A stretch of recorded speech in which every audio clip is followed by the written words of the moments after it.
Salut Léo. Salut David, Merci d'être là pour l'interview. avec plaisir.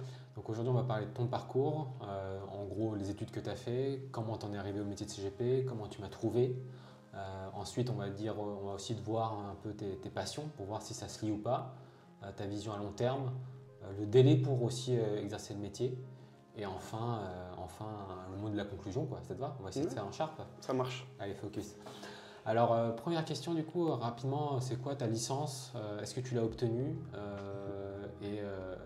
Comment tu as trouvé le métier de CGP?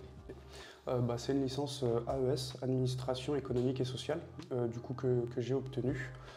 C'est une licence assez complète avec pas mal de disciplines, donc tout ce qui est économie, il y avait du droit, il y avait de la gestion, il y avait de la compta, donc j'ai pu mettre le nez dans pas mal de domaines différents. Et ce qui m'a permis en fait de rester assez large dans mes volontés, dans mes perspectives. Ok. Donc après l'obtention en fait de cette licence, j'ai voulu m'orienter vers de la gestion. Au début, j'hésitais entre de la gestion de portefeuille, de patrimoine, et puis je me suis plutôt orienté vers de la gestion de patrimoine. En faisant quelques recherches personnelles du coup pour en savoir plus sur le métier, je me suis rendu compte que c'était assez compliqué d'avoir des informations très claires, très précises sur le métier. Donc j'ai essayé de faire des recherches un petit peu plus poussées, on va dire. Et moi qui suis assez familier avec YouTube, mon réflexe c'est plutôt d'aller regarder sur YouTube. Et j'ai trouvé ta chaîne du coup, qui expliquait tout le métier de CGP.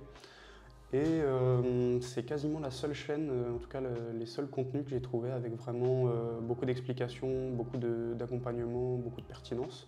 Les autres restaient assez dans le superficiel, on va dire, ça tournait un petit peu autour du pot. Ok. Et puis du coup, j'ai voulu en savoir plus et j'ai un petit peu cogité moi aussi sur ce que je cherchais comme métier, comme besoin, comme envie. Et c'est vrai que je m'y suis retrouvé pas mal dans la gestion de patrimoine. D'accord. Donc, tu as fait des recherches. Est-ce que l'image que tu avais du métier avant de faire les recherches et maintenant que tu fais le stage et que tu es main dans le cambouis a changé? Oui, elle s'est clarifiée, elle est un petit peu plus précise, parce que c'est vrai que comme je le disais, à part ta chaîne, il y avait peu de contenu qui expliquait vraiment toutes les nuances et les spécificités. Donc on va dire que j'avais un peu des idées reçues sur le métier. Maintenant que j'ai un peu... Et c'est quoi ces idées reçues justement que tu avais sur le métier? C'est un métier assez fermé, c'est un métier qui est réservé pour des personnes qui veulent des clients riches, on ne s'occupe pas de tout le monde, etc. C'est assez compliqué d'y accéder, c'est très compliqué au niveau des papiers, etc. Donc j'avais pas mal d'avis, on va dire, de cet ordre-là. Mais du coup, vu que j'ai eu la possibilité d'essayer le métier, c'est vrai que on remet en perspective un peu ces avis qu'on avait au début. Moi, en tout cas, je le renuance. C'est vrai que la vie a pas mal changé. Ok. Ok. Et maintenant que tu es dedans, tu dis ça a pas mal changé. Pourquoi? Qu'est-ce qui a changé par rapport à avant? Parce que j'ai découvert les aspects qui sont pas vraiment abordés dans les articles, ou en tout cas Par exemple. Par exemple, ça va être surtout l'accompagnement client, tout ce qui va être en fait la manière de réaliser le métier. C'est vrai qu'il y avait beaucoup d'explications sur le métier en lui-même, à quoi ça consiste, mais comment se réalise le métier, comment un conseiller en gestion de patrimoine travaille. Cette fois-ci, j'ai beaucoup plus d'informations dessus, donc vraiment sur la relation avec le client, la relation avec les partenaires, le conseil qu'apporte le conseiller et la manière d'amener un petit peu sa pédagogie et sa manière de faire. Et du coup, la distorsion entre la théorie de ce que tu pensais être et la réalité, elle est plutôt positive ou négative? Elle est plutôt positive, parce que on va dire que c'est des a priori qui ont été démontés assez rapidement quand j'ai pu essayer le métier.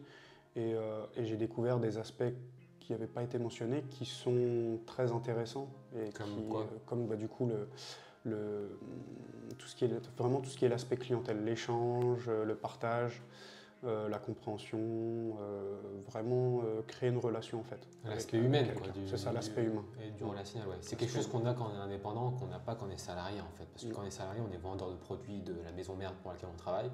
Quand on est indépendant, on s'occupe vraiment des personnes qu'on accompagne. Enfin, quand je dis indépendant, ça ne veut pas dire indépendant au sens de l'AMF, hein, c'est-à-dire sans commission, ça veut dire juste à son compte. C'est ça que je veux dire, hein, parce que CGPI, c'est un terme contrôlé. Ok, donc toi, normalement, tu lances ton cabinet dans 6 mois, c'est ça? Oui, dans les 6 prochains mois, okay. Peut-être avant, peut-être après. C'est quoi la stratégie? Est-ce que c'est celle que je t'ai enseignée, c'est-à-dire marché chaud, etc. Ou est-ce que tu as une autre stratégie? Non, ça va être un peu la stratégie que tu m'as enseignée. Vu que je passe des habilitations depuis quelques semaines, quelques mois, j'ai des amis aussi, des proches, ma famille par exemple, avec qui j'en discute et qui du coup s'intéressent aussi un petit peu au fur et à mesure. Donc quand je vais avoir obtenu mes habilitations et ouvert mon cabinet, je vais pouvoir en fait travailler mon marché chaud. Mes proches, notamment ma famille, ou des amis proches, ou des amis de mes proches à qui ça pourrait être intéressant. Et ça va me permettre de me faire mes premières expériences, de demander aussi ce qui peut être à améliorer, d'avoir vraiment un retour avec de la transparence. Notamment, je sais que par exemple, mes parents que je vais pouvoir prendre en charge, ils vont avoir la possibilité de me faire un retour totalement honnêtement et totalement transparent sur ce qui est amélioré, ce qui va pas. Donc ça permet aussi de commencer à avoir une base de clients tout en améliorant son travail et son expertise. Oui, tout à fait. Le marché chaud, on s'échauffe, on apprend à utiliser les outils, la partie réglementaire qui est assez lourde, les solutions, on s'échauffe. Et comme ça, quand on atteint le marché tiède ou froid, comme le marché il est froid, ils vont être plus froids avec toi, donc ils vont être plus cassants. Et là, tu seras intraitable déjà, donc généralement, ça se passe bien quand tu as suivi cette méthode-là. Ok. Je sais que tu as des passions. Est-ce que tu peux m'en dire 2-3 mots rapidement et on voit comment ça peut être lié à ton métier? Oui, bien sûr. Moi, je suis de base passionné par la danse, le breakdance plus précisément. J'en ai fait pendant pas mal d'années.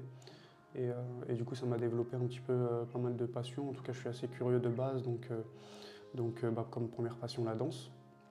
Et ensuite, ça m'a donné une passion pour la musique, parce que c'est vrai que c'est quelque chose qui me plaît pas mal. Et puis après, tout ce qui est créativité surtout, parce que la danse et la musique, ça développe énormément la créativité. Et c'est vrai que c'est quelque chose qui me plaît énormément. Ok, parfait. Et donc du coup, moi j'entends que dans la danse et dans la musique, il faut avoir un sens du rythme, de l'écoute déjà. Dans la danse, je vois une connexion au corps, à la créativité aussi. Et ce sont des choses qu'on peut rapporter effectivement dans la gestion de patrimoine. Hein. Je ne sais pas si tu vas réussir à faire le lien, mais ça va te permettre de mieux exercer ton métier si tu arrives à connecter déjà tes passions, donc là où tu es animé, vers ce métier aussi qui est un métier de passion si on le fait bien. Ok. Vision. Déjà, point vision, c'est-à-dire pour exercer ce métier, c'est un métier marathon en fait. Il y a une préparation en amont entre se renseigner sur le métier, faire ses habilitations, signer les contrats, avoir une RCP, s'inscrire à l'ORIAS, tout ça. Ça prend déjà beaucoup de mois, on est d'accord? Du temps et de l'énergie. On est en France, donc l'administration française, elle prend bien son temps. Et tous ces mois-là, en fait, c'est pas encore le métier. Donc il ne faut pas se décourager à ce moment-là.